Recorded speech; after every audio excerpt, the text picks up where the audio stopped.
मोहनदास जी की कोई सरकारी नौकरी तो नहीं थी, लेकिन गांव की पुश्तैनी जमीन में खेती बाड़ी करके उन्होंने अपने परिवार का पालन पोषण किया और खूब मेहनत करके अपने दोनों बेटों को उच्च शिक्षा दिलवाए।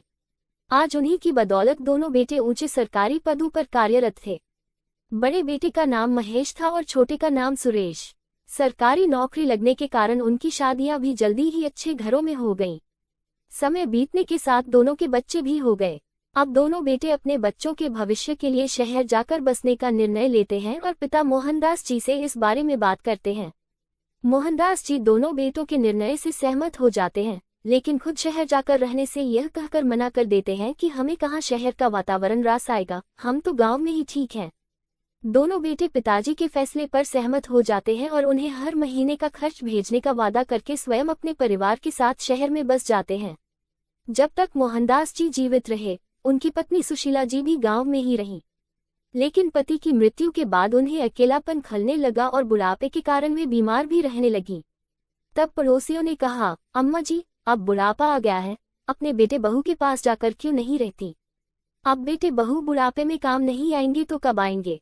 सुशीला जी को भी पड़ोसियों की बात सही लगी और उन्होंने अपने दोनों बेटों को खबर भिजवाई कि वे उन्हें लेने आ जाएं। उनका बड़ा बेटा महेश उन्हें शहर ले आया और आदर भाव से उनकी सेवा करने लगा। लेकिन महेश की पत्नी रमा को अपनी सास का यहाँ आना बिल्कुल पसंद नहीं आया, क्योंकि अब उसकी आज़ादी में खलल पड़ने लगा था। ऊपर से उनकी सेवा करनी पड़ रही थी, समय पर दवाइयाँ देना, डॉक्टर को दिखाना और नित्य कर्मों में ध्यान रखना। सुशीला जी की इच्छा होती कि बहू थोड़ी देर उनके पास बैठकर बातें करे, लेकिन रमा को ये कहाँ रास आने वाला था। अब तो आए दिन वह अपनी सास को लेकर महेश जी से झगड़ा करने लगी। महेश जी उसे खूब समझाते कि कल को तुम्हारी भी बहू आने वाली है, सुधर जाओ। लेकिन रमा उनकी एक न सुनती। एक दिन रमा ने साफ कह दिया, आप तो भाई हो तो हम माँ की जिम्मेदारी अकेले क्यों उठाएं? अब अम्मा जी 6 महीने इधर और 6 महीने अपने छोटे बेटे के पास रहेंगी।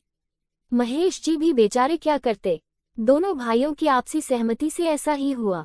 बेचारी सुशीला जी 6 महीने इधर और 6 महीने अपने छोटे बेटे के पास रहने लगी।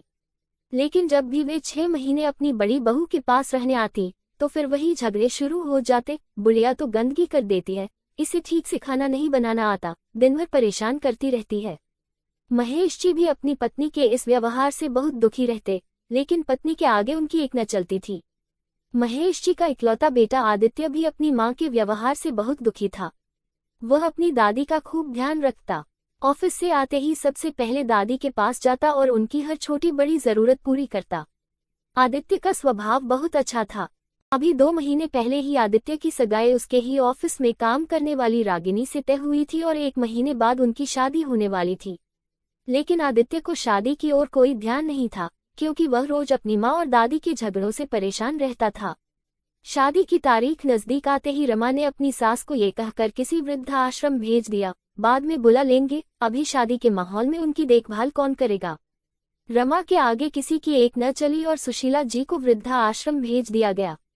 शादी होने के कुछ दिन बाद जब आदित्य की पत्नी रागिनी को पता चला कि दादी माँ वृद्धाश्रम में हैं, तो वह उन्हें वापस घर लाने की जिद करती है। जब रमा को ये पता चला कि नई बहू दादी को वापस घर लाने की बात कर रही है, तो वह बहुत गुस्सा हुई और बेटे से बोली, कल आई ये बहू अब हमें सिखाएगी कि हमें क्या करना है और क्या नहीं। ये सुनकर रागिनी को भी गुस्सा आया, लेकिन उसने शांत स्वर में कहा, माँ जी, आपके तो 2 बेटे हैं, इसलिए अम्मा जी 6 महीने इधर और 6 महीने छोटे बेटे के पास रहती हैं, और आखिर में आपने उन्हें वृद्धाश्रम भेज दिया। पर आप ये तो सोचिए, आपका तो एक ही बेटा है। आप 6 महीने तो यहाँ रह लेंगी, लेकिन बाकी 6 महीने कहाँ जाएंगी? आपको तो शायद हमेशा के लिए वृद्धाश्रम में रहना पड़े। बहू की यह बात सुनकर रमा देवी अवाक रह गईं। उनके मुंह से एक शब्द भी बाहर नहीं निकला।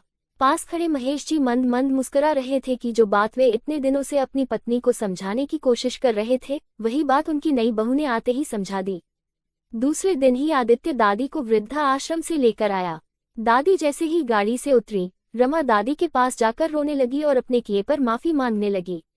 तब सुशीला जी ने कहा, अरे बहू, तुम्हें अपने किए का पछतावा है, यही तुम्हारी माफी है।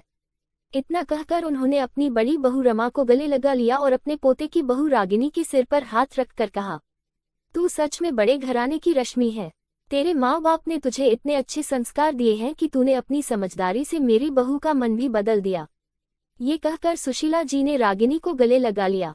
तभी आदित्य हंसते हुए बोला, अरे दादी, मुझे तो भूल ही गई। सुशीला जी बोली, आजा तू भी, तू तो मेरा लाडला बेटा है। दूर खड़े महेश जी खुशी के आंसुओं के साथ परिवार को एक होता देख भगवान का शुक्रिया अदा कर रहे थे। दोस्तों, ये कहानी जीवन की एक सच्चाई को दर्शाती है कि हम जो भी कर्म करते हैं, ईश्वर हमें वही दोगुना कर लौटाता है। आशा करती हूँ दोस्तों, आपको हमारी कहानी जरूर अच्छी लगी होगी। दोस्तों, आपको ये कहानी अच्छी लगी हो तो प्रतिदिन कहानी पढ़ने के लिए चैनल को लाइक, शेयर और सब्सक्राइब जरूर करें और कमेंट में अपना राय जरूर बताएं। धन्यवाद।